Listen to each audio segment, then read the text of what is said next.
सर्वप्रथम महादंड नायक भगवान वीर एकलव्य निमाडमध्ये ज्यांनी ब्रिटिश साम्राज्याची हुकूमत ब्रिटिशांना सोडो की पुढं करून सोडणाऱ्या तंटे मामा भील 1800 क्रांतीच्या लढ्यामध्ये आपल्या सकट ज्यांनी हजारो तरुण पोरांचा आदिम समाजाचा रक्ताचा सेन साडा केला आणि स्वातंत्र्याची पहिली ठिणगी पेटवली आणि या देशाला स्वातंत्र्य मिळवले ते क्रांतीवीर ख्वाजा नाईक। या देशाचे आणि घटनेचे शिल्पकार डॉक्टर बाबासाहेब आंबेडकर, छत्रपती शिवाजी महाराज या महाविचारांना महाविभूतींना त्रिवार वंदन करतो। या ठिकाणी माझं मनोगत या ठिकाणी सांगण्याचा प्रयत्न करतो। या कार्यक्रमाचे अध्यक्ष एकलव्य संघटनेचा वर्धापन निमित्ताने आता जो कार्यक्रम यांनी आयोजित केला आणि एवढं मेहनत घेऊन हजारोच्या संख्येमध्ये आदिवासी बांधवांना, माता भगिनी या ठिकाणी बोलवलं, आपल्या संस्कृतीची जाणीव करून दिली, आपली संस्कृती काय आहे या सर्व पद्धतीने आपण या ठिकाणी बघितलं असेलच।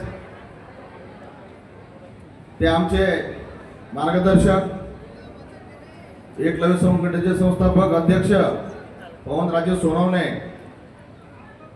तसेच एकलव्य संघटनेचे सर्व पदाधिकारी ज्यांनी मेहनत घेऊन हा कार्यक्रम या ठिकाणी घडवून आणला।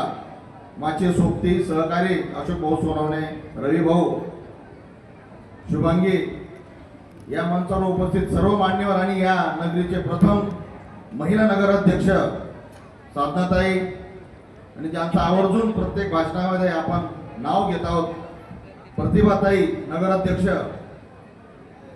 या तालुक्याचे लाडके आमदार मंगेश भाऊ चव्हाण, या सर्व लोकांनी आपल्या एक चांगलं व्यासपीठ या ठिकाणी उभं करून दिलं। आपल्या समाजाच्या अनेक अशा मागण्या असतील त्या मुख्यमंत्र्यांपर्यंत पोहोचवून शासन TR पारित करेपर्यंत, अंमलबजावणी करेपर्यंत ज्यांनी या ठिकाणी एक मोहीम हाती घेऊन आदिवासी समाजाला न्याय देण्याचा प्रयत्न केला, त्या सर्व मान्यवरांचा मी आभार व्यक्त करतो। तूफान में पत्तों का घर नहीं बनता, तूफान में पत्तों का घर नहीं बनता,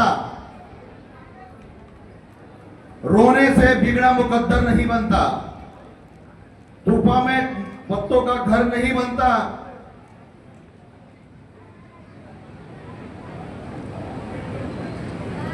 दुनिया जीतनी है हमें, दुनिया जीतने का हौसला रख, एक हार से कोई फकीर तो एक हार, अब एक जीत से कोई सिकंदर नहीं बनता। सांगण्याचं तात्पर्य असा की अनेक अपयश आम्हाला आले असतील पण आम्ही इथं हा संघर्ष तेवत ठेवणार आहे जोपर्यंत आदिवासी समाजाला न्याय मिळणार नाही। एक संदेश घेऊन मी या ठिकाणी आलेला आहे। सर्वांनी जागतिक आदिवासी दिवस आपण 9 ऑगस्ट साजरा केला। हे साजरा करत असताना प्रत्येक गावामध्ये आपण डीजे लावून कार्यक्रम केले, लाख लाख रुपयाचा डीजे लावून आपण नाचलो, पण 9 ऑगस्ट जागतिक आदिवासी दिवस आपण कशासाठी साजरा केला याचं महत्त्व अद्यापर्यंत आपल्या समाजापर्यंत पोहोचलं नाही। 7 समुद्र पार करून भारतातलं नेतृत्व गेल्या 15-20 दिवसापूर्वी युनायटेड नेशन मध्ये जातं। ILO कन्व्हेन्शनचं जी सभा ट्रायबल फोरम म्हणून संयुक्त राष्ट्र संघटनेमध्ये आयोजित करण्यात आली होती, तिथे 192 देशांचे आदिवासी सामील झाले होते। 1992 पासून हा दिवस संपूर्ण देशामध्ये आणि जगामध्ये मनवला जातोय आणि जगाने त्या देशातल्या मूळ निवासी लोकांना, इंडिजिनस पीपल आपण ज्यांना म्हणतो, त्यांना एक आयडेंटिटी दिली, त्यांना एक ओळख दिली।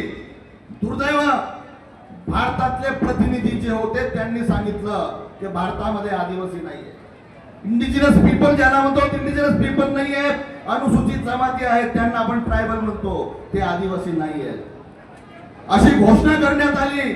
परंतु राजकुमार साहेब रोज जे खासदार आहेत हे 15 दिवसापूर्वी जिनामध्ये युनायटेड नेशन मध्ये जातात आणि 192 देशांच्या समोर सांगतात का भारतामध्ये इंडिजिनस पीपल आहेत, आदिवासी आहेत। महाराष्ट्र सरकारचं ढेबर कमिशनने जो रिपोर्ट दिला, इंडिजिनस पीपल म्हणजेच अनुसूचित जमाती, इंडिजिनस पीपल म्हणजेच आदिवासी, अशी त्यांनी जो रिपोर्ट दिला तो रिपोर्ट सादर केला आणि सादर करून त्या ठिकाणी ठणकावून सांगितलं का भारतामध्ये आदिवासी आहेत आणि ते भारताचे आदिवासी आम्ही आहोत. या सरकारांनी काय केलं? भारतामध्ये आदिवासी नाही म्हणून आपली आयडेंटिटी संपवण्याचा प्रयत्न केला. आयडेंटिटी केव्हा संपते? जेव्हा एका समाजाचं कल्चर, संस्कृती आणि सभ्यता नष्ट होते तेव्हा तो समाज पृथ्वीच्या पाठीवरून नष्ट होतो, नेस्तनाबूत होतो. ते काम या सरकारांनी केलेलं आहे आणि हे करत असताना सर्वात अगोदर आदिवासीची संस्कृतीवर घाला घातला, आदिवासीची संस्कृती सभ्यता नष्ट करण्याचं काम केलं आणि भाषा देखील मारण्याचं काम केलं. ज्या समाजाची भाषा मरते त्या समाजाचा इतिहास नष्ट होतो, संस्कृती सभ्यता नष्ट होते आणि म्हणून आदिवासी समाजाने भाषेला महत्व दिलं आणि भाषेला महत्व देताना संविधानाच्या 8व्या अनुसूचीमध्ये जयपाल सिंग मुंडांनी ठराव आणला का भिलोरी आणि भिली भाषेला 8व्या आपल्या 8व्या अनुसूचीमध्ये समाविष्ट करा. तेव्हा संविधान सभेवरची चर्चा झाली. त्या चर्चेमध्ये त्यांनी सांगितलं का भिली भाषेला ती लँग्वेज आहे, भिली भाषेला लिपी नाही आणि म्हणून त्या भाषेला आम्हाला राष्ट्रीय दर्जा देता येणार नाही अशी घोषणा, अशी चर्चा संविधान समितीवर झाली आणि दुर्दैव भारताला 24वे शतक म्हणजे 2024 उलटावं लागलं. अद्यापर्यंत भिली भाषेला 8व्या अनुसूचीमध्ये जागा मिळाली नाही. परंतु आदिवासीच्या रक्तातला राजकुमार रोग संयुक्त राष्ट्र संघटनेमध्ये जातो आणि सांगतो की 1928 आणि 1931 मध्ये भारतामध्ये भाषांचा सर्वे झाला. तो सर्वे जॉर्ज ग्रेसन नावाचा भाषाविदने तो सर्वे केला आणि त्या सर्वेच्या अगोदर एक डॉक्टर, आपला विदेशातला डॉक्टर, त्यांनी सर्वे केला आणि त्यांनी एक पुस्तक लिहिलं, रुडिमेंट्स ऑफ द व्हिली लँग्वेज. 1895 मध्ये पुस्तक प्रकाशित केलं आणि भारतात नसून तर जगासमोर सांगितलं का भिली ही कुठली जात नसून ती एक सभ्यता आहे, एक संस्कृती आहे आणि ही संस्कृती आणि जर सभ्यता जर मेली तर भारतातला आदिवासी हा मरून जाईल. म्हणून ते पुस्तक लिहिलं आणि 179 भाषा आणि आपला 574 उपभाषांचा अभ्यास करून त्यांनी संयुक्त राष्ट्र संघटनेसमोर सांगितलं. या कार्यक्रमाच्या माध्यमातून आम्ही एवढं सांगू इच्छितो का आपल्याला जर आपली आदिवासी सभ्यता संस्कृती टिकवायची असेल तर भारताच्या संविधानामध्ये असलेली 8व्या अनुसूचीमध्ये भिली भाषेला दर्जा मिळायला पाहिजे, भाषेचा दर्जा मिळायला पाहिजे.